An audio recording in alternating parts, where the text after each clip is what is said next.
मुळामध्ये एक समजून घ्या की अहवाल किंवा ॲफिडेव्हिट हा 17 जूनला केलेला आहे. 17 जूनला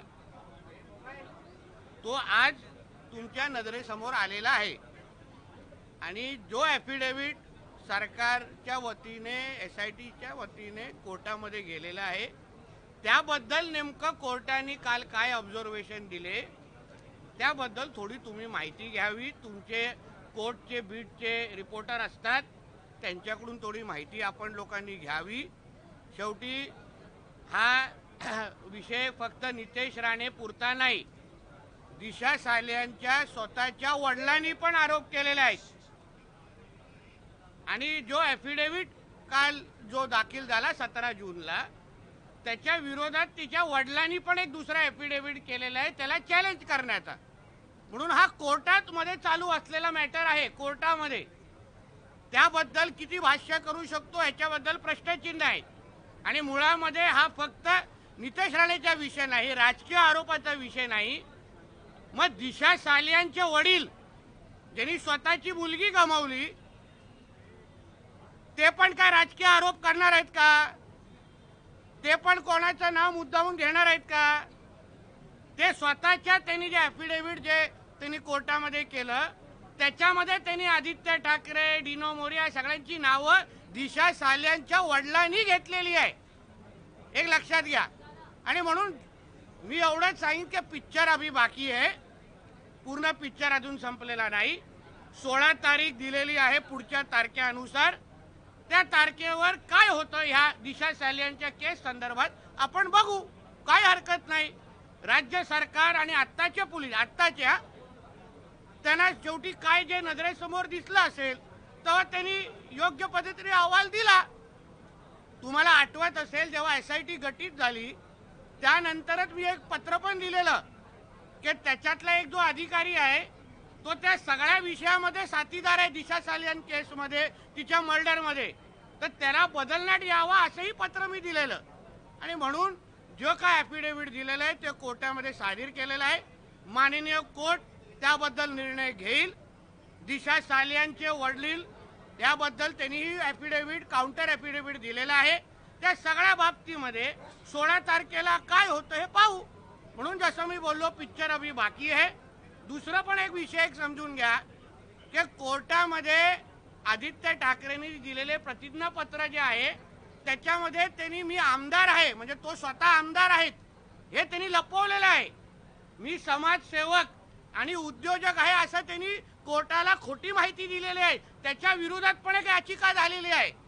म्हणजे कोर्टाला खोटं बोलणारे तुमच्या इथे येऊन किती खरं बोलत असतील हे आता येणाऱ्या दिवसामध्ये कळेल ना. म्हणून उगाच तुम्ही अर्धवट माहितीच्या आधारे आपल्याला सगळ्यांना विनंती करतो, आपण सगळे शुद्ध पत्रकार आहात, अर्ध्या माहितीच्या आधारे पुरा दिवस आज मी जरा कोर्टाच्या माझ्या वैयक्तिक कोर्टाच्या कामामध्ये व्यस्त होतो. तुम्हाला व्यवस्थित पूर्ण तुमच्या बातम्या दिवसभर 7 तास बघून आलेलो आहे. आपल्याला विनंती आहे घाई गडबड करू नका. कोर्टामध्ये हा विषय चालू आहे. एका मुलीने आपलं आयुष्य गमावलेलं आहे, एका वडिलांनी त्यांची मुलगी गमावलेली आहे. आणि म्हणून आपण माननीय कोर्टामध्ये जो चाललेला जो केस आहे त्याबद्दल आपण थांबावं. एक बार ये मराठी खत्म कर देते हैं कर लेंगे. आदित्य ठाकरे म्हणून की बा या केसशी माझा काही संबंध नाही आहे, नाहक माझी 5 वर्षापासून बदनामी करण्यात येते, या केसचा माझा कुठलाही संबंध नाही. म्हणून बोलतो ना आता त्याबद्दल उत्तर देण्यापेक्षा आगे आगे देखो ना होता है क्या, बघू ना कोर्टामध्ये काय होत आहे. म्हणून हे सगळे जे तुम्हाला जे सांगून ते ठेवलेले हे उत्तर आहेत ना ते कुठेतरी रेकॉर्ड करून ठेवा, नंतर एकत्र वाजवायला भेटेल. नाही पण SITच्या प्रतिज्ञापत्रात नेमकं काय म्हटलेलं आहे म्हणजे त्यांनी SITने काय कोर्टाला सांगितलंय ते तुम्ही वाचलं पाहिजे ना. तुमचं काम मी कशाला हलकं करू. भाऊच्या धक्क्या इथले जे कोळी बांधव आहेत ते मत्स्य व्यवसाय करतात त्यांना नोटीस आलेल्या आहेत आणि त्यांचं त्याबद्दल मी आत्ताच माहिती गेलेली आहे. तो राज्य सरकार आणि केंद्र सरकार काही वर्षापासून तो सुरू असलेला वाद आहे. काही थकबाकी बाकी आहे त्यासाठी केंद्र सरकारच्या संबंधित खात्यांनी नोटिसेस पाठवलेल्या आहेत. मी संबंधित अधिकारी जे बॉम्बे पोर्ट ट्रस्टचे आहेत त्यांच्याशी मी बोललेलो आहे, त्यांना उद्या बोलून घेतलेलं आहे. आमच्या कोळी बांधवांना आमचं राज्य सरकार कुठेही वाऱ्यावर पडून देणार नाही. त्यांनी ते चिंता करू नये. हे काय महाविकास आघाडीचं सरकार नाही, हे देवाभाऊंच्या नेतृत्वात असलेलं महायुतीचं सरकार आहे. आमच्या सगळ्या मच्छीमार बांधवांना, कोळी बांधवांना पूर्ण ताकदीने आमचं सरकार त्यांच्याबरोबर उभं आहे. लागलं तर मी संबंधित मंत्र्यांना बोलीन, त्यांना जाऊन भेटीन, पण आम्ही त्याच्याबद्दल मार्ग काढू. तुम्ही म्हणताय पिक्चर अभी बाकी आहे, तर या एकंदरीतच दिशा साजेल मुक्ती प्रकरणात बरंच काही येणं बाकी आहे. हो, नक्की बाकी आहे. त्याचा तो अर्थ होतो, कारण का अजून पण वडिलांनी जे काही प्रतिज्ञापत्र कोर्टात केलेलं आहे, जी केस कोर्टात चालवली आहेत, जे आरोप कोर्टात झालेले आहेत, जिथे आदित्य ठाकरेंनी खोटी प्रतिज्ञापत्र दिलेलं आहे, जेणेकरून ती केस आमदार खासदारांच्या कोर्टामध्ये चालू नये, या सगळे विषय आता येणाऱ्या दिवसामध्ये येतील ना. काही घाई करू नका, आम्ही बिलकुल घाईमध्ये नाही. त्या आमच्या दिशा सालिया नामक बहिणीला निश्चित न्याय भेटणार आणि असलेले हे सगळे खुनी जेलमध्ये जाणार. मीरा रोड मध्ये अमराठी हाँ बोला. मीरा रोड मध्ये व्यापाऱ्यांनी मैं इसके बाद आपके हिंदी के बाद आता हूँ. मीरा रोड मध्ये व्यापाऱ्यांनी बंद केलेले आहे. अमराठी वाद तिथे निर्माण झालेला आहे आणि जे अमराठी आहेत ते भाजपचे कार्यकर्ते असं सांगितलं जाते. मनसेने तिथे देखील एक बंद पुकारले. त्यांनी तसं म्हटलं की असं आहे की आता पण सकाळी त्या दिवशी मीरा रोडला एका हिंदूला मारलं, नंतर आता पण मी कुठला तरी ते माजी खासदार राजन विचारेंचाही व्हिडिओ पाहिले, तिथे पण एका हिंदूला मारलेला आहे.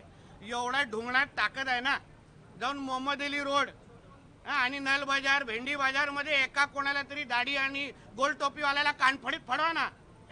ढोंगणात ताकद आहे ना तुमच्या. ते काय मराठी, शुद्ध मराठी बोलतात की काय? त्यांच्या थोबाड्यातून कधी आम्ही मराठी ऐकलं नाही, अल्लाह अकबर सोडून.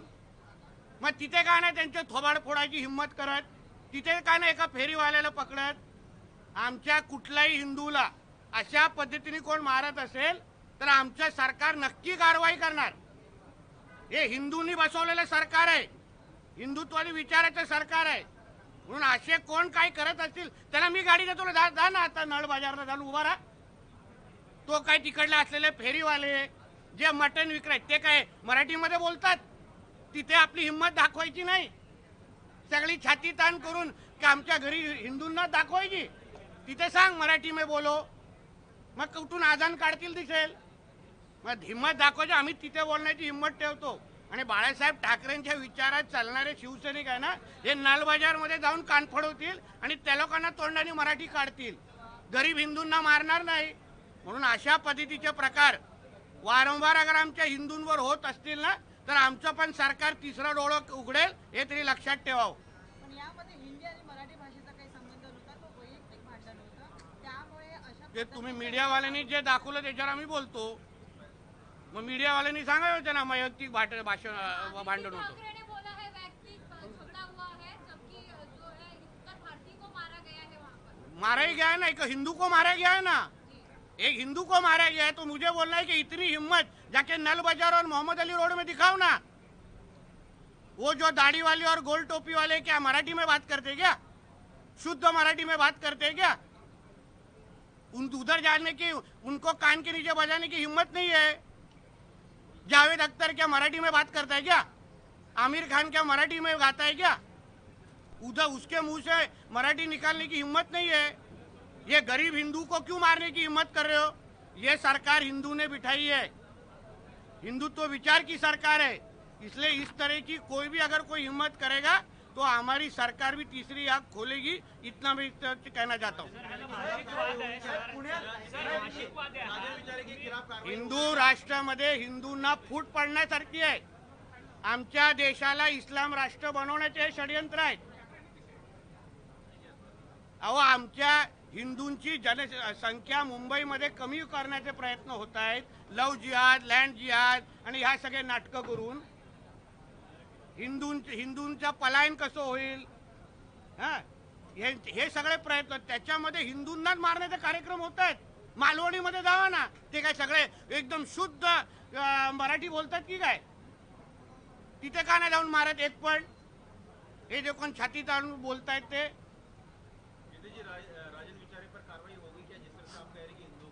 सब जो हिंदू के ऊपर हाथ उठाएगा उसके ऊपर कारवाई होगी. वैयक्तिक वादाचा कुठला विषय असेल त्यावर आपण बोलू शकत, किसका पर्सनल इश्यू होएगा उसके ऊपर बोल नहीं सकता, मगर अगर इस तरह से कोई दादागिरी हिंदू के ऊपर कोई करेगा तो हमारी सरकार कार्रवाई करेगी। आदित्य ठाकरे ने पुण्यामध्ये एका डिलिव्हरी बॉयने घरात घुसून तरुणीवर बलात्कार केला आणि सेल्फी सुद्धा काढला तिचा, तर त्याविषयी कारवाई होणार ना, कायदा आणि सुव्यवस्था राखणं हे तर आमचं सरकारचं काम आहे। फडणवीस साहेब आहेत तुम्ही गृहमंत्री, चिंता करू नका, कारवाई होणार, परत डिलिव्हरी करायला जाणार नाही एवढी काळजी घेऊ। शेतकरी कर्जमाफीची घोषणा केली होती, 6 महिने झाले मागणी सरकारवर, 2100 रुपयाचा तो वादा पूर्ण केला नाही सरकार। 2100 रुपये कुठला वादा पूर्ण केला? महिला 2100 रुपये आमचे हप्ते सुरू आहेत, आम्हाला जेव्हा द्यायचे तेव्हा देऊ, तुला विचारून देणार नाही। आणि जे बांध्यावर उभं राहून आम्ही एवढे हजार तेवढे हजार ह्याच्या अगोदर तो आलेला ना, त्याला का नाही विचारलं? त्याच्यात वडील मुख्यमंत्री होता ना, का नाही विचारलं? बांध्यावर जाऊन तुझ्या वडिलांनी सांगितलं काय एवढे एवढे हजार देऊ, आता काय झालं? मेव झालं। आमचं सरकार सगळ्या लोकांना समाधान करा, चिंता करू नका। अजूनपर्यंत एकदा एवढी बोंब केली की लाडकी बहीण योजना बंद झाली, सुरू आहे ना, यावेळी महिन्याचा पण हप्ता गेलाय। तुझ्या घरी पण हप्ता येत असेल तर कळव। चला दुसरा काय बोले ना। आदित्य ठाकरे ने पिटीशन फाइल की है, डिफेमेशन किया जा रहा है, तो अच्छी बात है, देखिए हर एक को अपनी जो उन्होंने अगर डेफेमेशन फाइल, अच्छी बात है, वो कोर्ट में उसका जवाब मिलेगा ना उनको। हमारे उस दूसरी तरफ भी बात होएगा ना, जो एलिगेशन हम लोग ने किया, मैंने नहीं किया, वो मैंने तो किया है, उसके अभी पिताजी ने किया है। अभी उसके पिताजी भी राजनीतिक है, उनको क्या एमएलए एमपी बनना है क्या? तो आखिर उसके एक लड़की के पिताजी ने को अगर लगता रहेगा कि उसके लड़की का खून और बलात्कार आदित्य ठाकरे और डिनो मौर्य ने किया है, तो उसका कॉग्निजेंस कोर्ट लेगा और सही से जजमेंट दे देगा, तो करने दीजिए डेफेमेशन केस, कुछ प्रॉब्लम नहीं है। कुठलाही खुनीला विचारा कि तू खून केला इसका, किसी भी खूनी को पूछो कि तुमने खून किया, वो हाँ बोलेगा? ऐसा एक तो खूनी बताओ भाई, भेटाव ना जरा मला, तो तर त्याच्या तोंडातून नाही निकलेगा ना। आवाजच तसं होत चाललंय। नारायण राणे के बेटे नीतीश राणे को किस चीज का माफी मांगना? दिशा सालियान को न्याय मिलाना के लिए माफी मांगना है क्या? और जो खुद डॉक्टर सपना पाटकर को हैरेसमेंट के लिए उसके ऊपर केसेस चालू है, वो हमारी बहन को इसने खुद ये शक्ति कपूर ने परेशान करके रखा है, वो हम लोग के ऊपर बोलेगा माफी मांगने को? भांडूप का शक्ति कपूर है वो। चला झालं का आता? मला 4 की कैबिनेट है।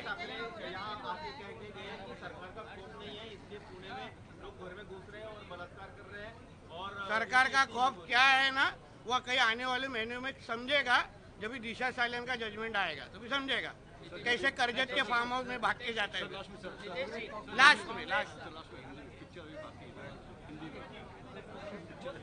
आप बोलेगा इसलिए मैं रिपीट नहीं करूँगा। कांग्रेस के राष्ट्रीय प्रवक्ता हैं मल्लिकार्जुन खड़गे, अध्यक्ष हैं, उनके बेटे प्रियांक खड़गे हैं, वो ये कहते हैं कि अगर कांग्रेस सत्ता में आई तो वो आरएसएस को बैन कर देंगे।